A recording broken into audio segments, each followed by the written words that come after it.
Glory, जिसे glory years कहते हैं, पुरातन काल जो है, जो हमारा ईसी और उसके आसपास का है, वैदिक काल, और उससे और पीछे का काल है, चाहे आर्यभट्ट हो, चाणक्य हो, सुश्रुत हो, धन्वंतरी हो, जितने भी महान खगोलीय क्षेत्र में हो, गणित के क्षेत्र में हो, हम लोगों ने ईजाद की, शून्य की खोज हमने की।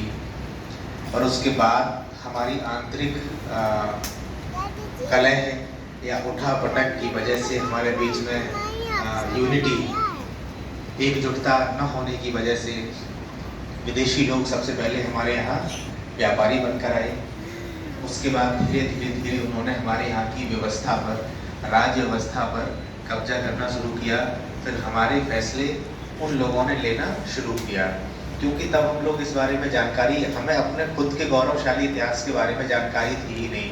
आप सोचिए, जितने भी भारत का गौरवशाली इतिहास है, अधिकतर चीज़ें हमें अंग्रेज़ों ने ही बताई। अंग्रेज़ों ने ही बताया कि ये तुम्हारे पास तो कालिदास हैं जिन्होंने अभिज्ञान शाकुंतलम लिखा है।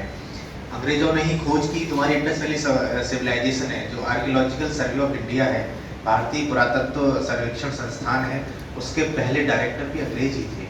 उन्होंने बताया कि अरे भारतवासी, तुम कहाँ सो रहे हो, तुम्हारे पास तो सबसे पुरानी अर्थव्यवस्था है, तुम्हारे पास तो सबसे पुराने उद्योग थे, चाहे वो सिल्क रूट हो जिसके जरिए हम अपना ट्रेड करते थे। तो तब हमें थोड़ा थोड़ा एहसास हुआ कि नहीं, जो हमें पिछले 500-600 सालों में जो हम पीछे गए हैं, इससे पीछे हमारा बहुत चमकता हुआ इतिहास है। तब हर चीज़ में हम लोग आगे थे। फिर बीच में राजनीतिक और सामाजिक परिदृश्य भी ऐसे बन गए जिसमें हम पीछे चले गए। हमें फिर से अपने गौरव को प्राप्त करने की ज़रूरत है, और इस सोच के साथ फिर हमारा आज़ादी का आंदोलन की शुरुआत हुई। जब हमने अपने इतिहास को जाना, हमने अपने गौरवशाली परंपराओं को जाना, तब हमने कहा कि नहीं, जो अभी हमारी असलियत है, हम वैसे नहीं थे, हम इससे कई गुना अच्छे थे। और पूरा विश्व हमारी तरफ नजरें उठाकर देखता था। जरा सोचिए, एक छोटा सा देश और पूरा विश्व की नजरें उस पर थी। हमारे यहाँ हर देश के लोग आए, चीन, फ्रांस, पुर्तगाल, मध्य एशिया, सब जगह के लोग आए, तो इसमें कुछ तो चुंबक जैसी शक्ति होगी। और अच्छी बात यह है, और ये भारत का इतिहास भी है, भारत की परंपरा भी है, कि हमने सब लोगों को अपना बनाया। हमारे यहाँ से लोग आके वापस नहीं गए। जैसे फॉर एग्जाम्पल, अगर आप पोर्चुगीज, पुर्तगाली को देखेंगे, उनके अवशेष, उनकी रहन सहन के तरीके आज भी आपको भारत के कुछ हिस्सों में मिल जाएंगे। जैसे गोवा और कुछ जगह है, पौंडीचेरी, वहाँ मिल जाएंगे आपको। अंग्रेज यहाँ पर आए तो पहले उन्होंने शासन व्यवस्था स्थापित करी, पहले व्यापार किया, फिर धीरे धीरे शासन व्यवस्था में वो संलिप्त हुए और हमारे बारे में निर्णय लेना शुरू किया। और यहाँ से वो, हालांकि ट्रेड और ये सब, यहाँ जो इंडिया का एक तरह से खून था, उसको उन्होंने अवशोषित अपने में किया और हमको गरीब किया, और हम धीरे धीरे धीरे धीरे पिछड़ी अर्थव्यवस्था में चले गए। लेकिन जो भी यहाँ आया, इसलिए भारत को मेल्टिंग पॉट कल्चर कहा जाता है, कि जो भी यहाँ आया, यहाँ का होके रह गया, यहीं बस गया, यहीं उन लोगों ने संबंध बनाए। और इसलिए हमारे देश में जो सभ्यता है, वो मिली जुली सभ्यता है। आप लोगों ने गंगा जमुनवी तहजीब का नाम सुना होगा, ऐसे ही नहीं है, उसका एक बहुत लंबा इतिहास है। अगर विदेशी आक्रांता आते और यहाँ से आके चले जाते, तो शायद हमारी जो सभ्यता है वो मिली जुली सभ्यता नहीं होती। इसलिए हम लोगों ने, हमारे भारतीयों के स्वभाव में एकोमोडेशन है। ट्रेन में भी होगी, 20 की जगह होगी, 20 बैठे होंगे, 21 में वो कहीं भैया जरा साइड हो जाओ, बैठा लो इनको। घर में भी 2 कमरे होंगे, और आस पड़ोस में किसी की शादी ब्याह होगी, उसके रिश्तेदार आने को कहेंगे, जैसा हमारे रिश्तेदार थोड़े ज़्यादा हैं, आप थोड़ा, हम आराम से, चलो ठीक है भाई, दो लोगों को हमारे यहाँ भेज दो। आप देखेंगे ये हमारे जो गुण हैं, ये हमारे ऐतिहासिक गुण हैं, संस्कृति के गुण हैं, जो हमारे जीन्स में, हमारे डीएनए में, हमारी जीवन पद्धति में है। तो ये जो एकोमोडेटिव वाला नेचर है, ये इसने सब चीज़ों को अपने अंदर समाहित किया। इसलिए जब हम आज़ाद हुए, तब हम एक देश, एक भाषा, एक धर्म नहीं थे, जो कि विश्व के अधिकतर देश थे। फ्रांस देख लीजिए, फ्रेंच बोलते हैं, जर्मनी में जर्मन बोलते हैं। इससे पहले जितने भी देश हुए, भारत से पहले, जब भारत की आज़ादी से पहले जितने देश आज़ाद हुए, वो एक धर्म, एक भाषा, इस पे आधारित थे। जब हमने 14 अगस्त की रात में 12 बजे, जब तत्कालीन प्रधानमंत्री जी ने अभी बता रहे थे डीपीआर साहब, ध्वजारोहण और ध्वजा फहराने में क्या अंतर है, आप लोगों ने शायद वो बात रियलाइज नहीं की होगी। हम लोग अब शायद वैसी परंपरा भी नहीं है। 15 अगस्त का जो आज़ादी का दिन है, उस दिन जो मैंडेट है, जो परंपरा है, वो ध्वजा आरोहण की है। ध्वजा आरोहण का मतलब है कि हम स्तंभ पे ध्वज को चढ़ाते हैं। ये इस बात का प्रतीक है कि नए देश का, नए मुल्क का इजाद हो रहा है, कि शुरुआत, उसका उदय हो रहा है, जो हमने 14 अगस्त की रात को किया था। और 26 जनवरी को हम ध्वज को फहराते हैं, जो कि झंडे पे पहले से लगा होता है। तो जब विश्व के नक्शे में एक नए देश की शुरुआत हुई, उसका उदय हुआ, तब लोगों को हैरानी थी कि भाई ना तुम्हारे भाषा एक, ना तुम्हारे धर्म एक, ना तुम्हारे तीज त्योहार एक, और ना तुम्हारी रेस एक, नस्ल भी एक। मतलब कई तरह के लोग हैं यहाँ पर, जो यहाँ अलग अलग जगह से आके बस गए हैं। तो देश कैसे हुए? हमने कहा भारत देश है, हमारे जीन में है लोगों को एकोमोडेट करना, इसलिए हमने सर्वधर्म समभाव की पद्धति अपनाई। हमने कहा कि हम भारतवासी हैं और हमारा धर्म भारत, जैसे डॉक्टर बी.आर. अम्बेडकर कहते थे कि we are Indians first and lastly. हम विभिन्न धर्म, विभिन्न जाति, विभिन्न वेशभूषाओं, विभिन्न तीज त्योहारों, विभिन्न परंपराओं के होते हुए भी एक चीज़ हमें जो जोड़ती है, वो है कि हम भारत देश के निवासी हैं। इसलिए आप कभी सोचिएगा कि अगर नॉर्थ ईस्ट मणिपुर की कोई खिलाड़ी है वेट लिफ्टिंग में, अगर मेडल लेके आती है, तो मैं यूपी का, ना मैं उससे कभी मिला हूँ, ना मैं उससे कभी जानता हूँ, ना मुझे उसकी भाषा आती है, मुझे गर्व होता है नहीं मेरे देश की कोई एथलीट है, कोई खिलाड़ी है, वो मेडल लेके आई है। तो ये चीज़ क्या है? हमारे बीच भाषा भी नहीं है। मैं हिंदी बोलता हूँ, वो शायद हो सकते हैं कोई अपने प्रांत की भाषा जो मुझे समझ में ना आए। हमारे बीच में तीज त्योहार भी अलग होंगे, सब कुछ अलग होगा, लेकिन फिर भी मुझे जो प्राउड हो रहा है, मैं रात को टीवी लगा के देखता हूँ कि नहीं, अगर हमारी क्रिकेट टीम में साउथ का भी कोई खिलाड़ी है, तो हो सकता है मुझे तमिल नहीं आती हो सकता है कि मेरा खाना अलग हो, लेकिन फिर भी मुझे खुशी होती है, क्योंकि हम सब भारत देश के निवासी हैं। तो ये जो अनेकता में एकता का भाव है, ये भारत की विशेषता है। इसको लेके आगे बढ़े और हमने पूरे विश्व को आईना दिखाया। जब भारत आज़ाद हुआ तो बहुत से मुल्कों ने कहा, तत्कालीन ब्रिटेन के प्रधानमंत्री ने कहा कि ये देश आज़ाद हो रहा है, इनको तो ये तो रह ही नहीं पाएगा, और वो भी ऊपर से लोकतंत्र हो रहा है। ये यहाँ 10 अलग तरह के लोग हों और अलग तरह की बात कहें, उनमें निर्णय कैसे लिया जाएगा? लोकतंत्र का मतलब तो यही है ना, लोगों का तंत्र हो, या निर्णय जो लिए जाए लोगों के द्वारा लिए जाए। तो उन्होंने कहा ये तो देखना अभी 1 दशक 2 दशक रह लेगा, अपने आप टूट जाएगा। जिसके अंदर ही इतने विरोधाभास हों, वो देश एकजुट रह ही नहीं पाएगा। बहुत से लोगों ने इस पर शर्त भी लगाई और भविष्यवाणी भी की कि अब देखना तो 50 साल में देश नहीं चलेगा, सब टूट जाएगा, इतने तरह के लोग हैं, इतने विरोधाभास हैं, आपस में जंग हो जाएगी इनमें।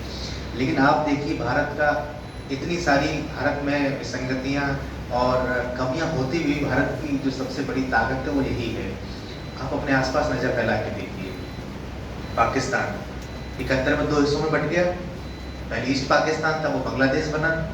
श्रीलंका लिप्टिंग सिविल वॉर हुआ, बांग्लादेश नया देश बना। नेपाल में भी कभी सेना तख्ता पलट करती है। दूसरी बात है पाकिस्तान बना, उसमें भी सेना कभी 3 बार तो उसमें मिलिट्री तख्ता पलट हुआ, लेकिन भारत अभी तक एक है।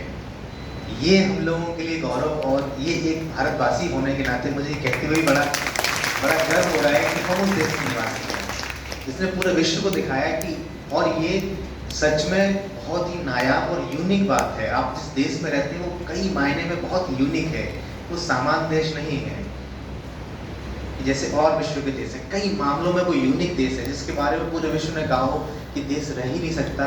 उसके बाद भी वो 78वीं वर्षगांठ मना रहा है अपनी आज़ादी की, ये भी गर्व की बात है। जब लोगों ने कहा कि इतनी विसंगतियाँ हैं, इतने अंतर हैं, फिर भी हम एकजुट हैं। तमाम अंतर, तमाम विसंगतियों, तमाम डिफरेंसेस के, विविधताओं के बावजूद भी हम एक हैं। और अपने आसपास साउथ ईस्ट एशिया में देखिए, कभी ताइवान लड़ता रहता है, कभी चीन में एक समुदाय जो साउथ चीन की तरफ है वो लड़ता रहता है कि हमें अधिकार नहीं दिए। कभी भूटान हमने सबको शरण भी दी।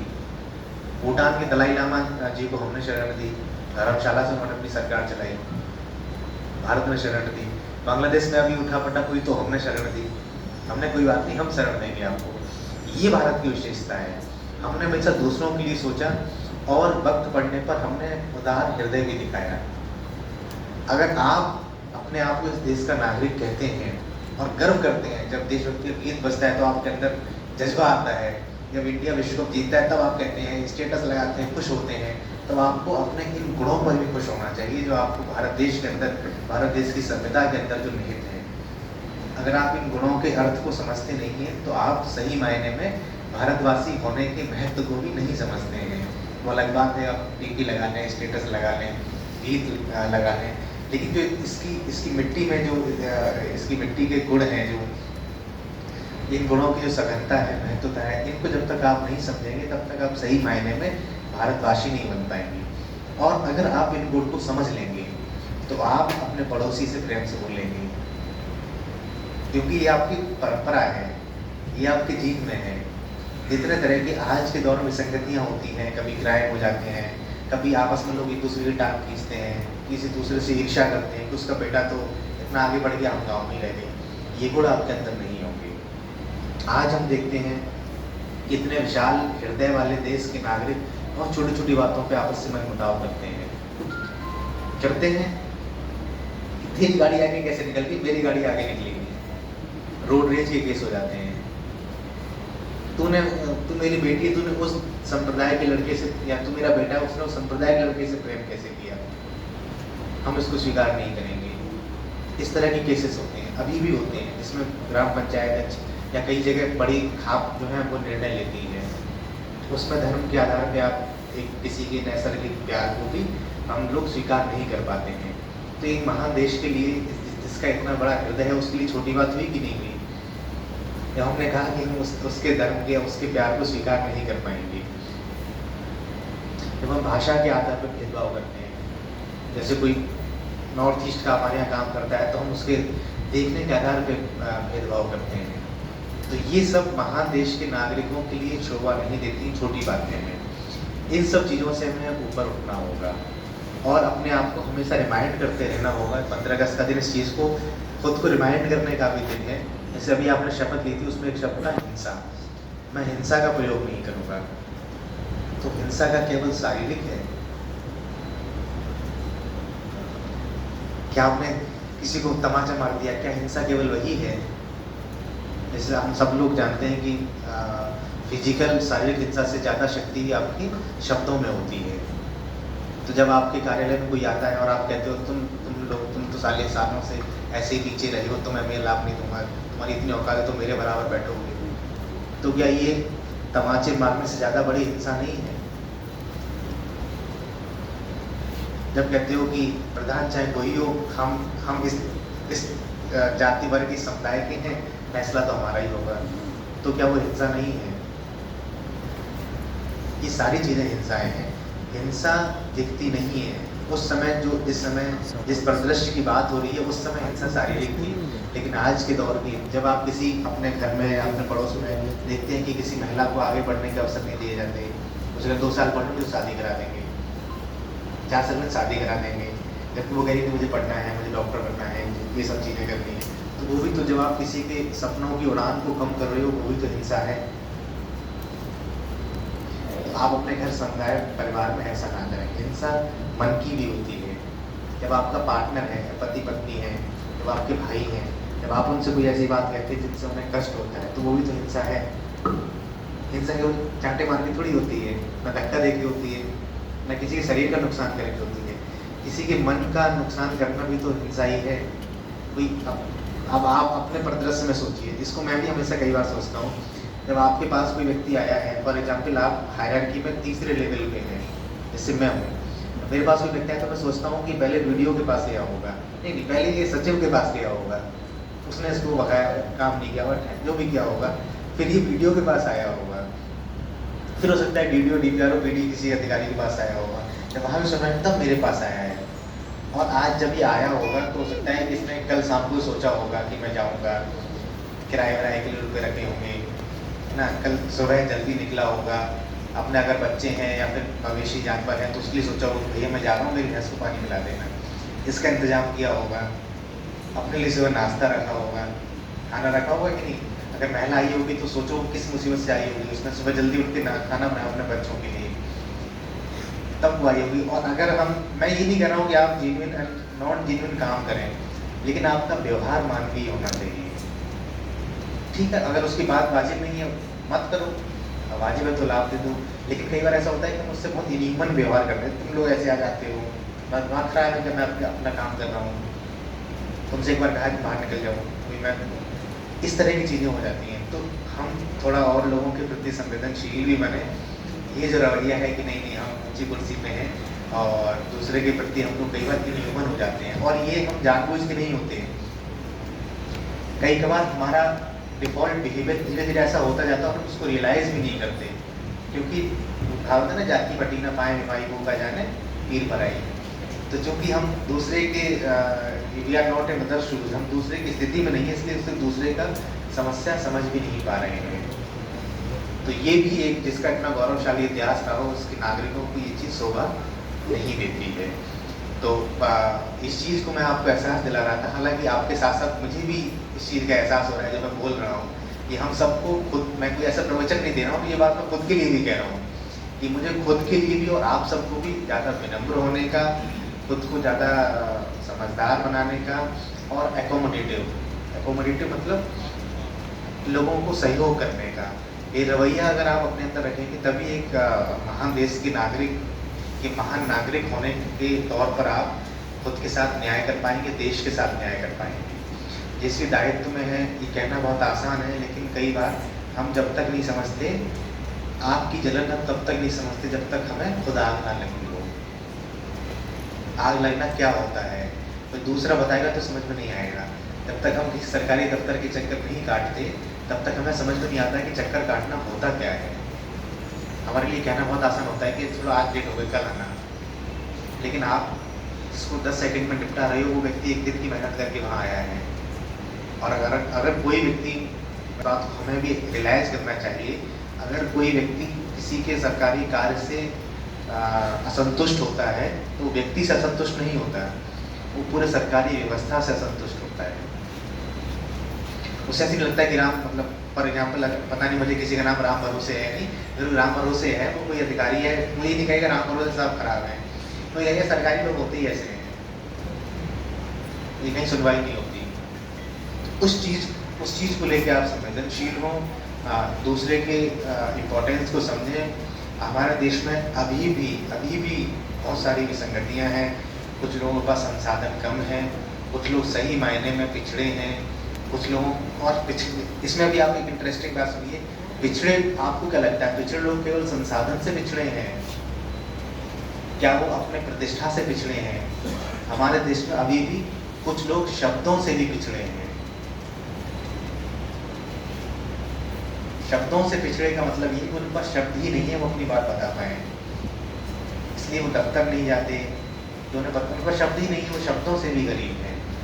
आप गरीबी को कभी इस एंगल से सोच के देखिए, आप लोगों ने, बहुत लोगों ने सोचा नहीं होगा इस बात से कि कोई शब्दों से कैसे गरीब हो सकता है। गरीबी केवल रुपए पैसे से नहीं होती, सामाजिक प्रतिष्ठा से नहीं होती, किसी को कम अपमानित करना, किसी को सम्मान देना, ये भी गरीबी नहीं है, इससे भी भयंकर गरीबी है शब्दों से गरीब होना। जो शब्दों से गरीब है वो अपनी बात बताएगा किसको?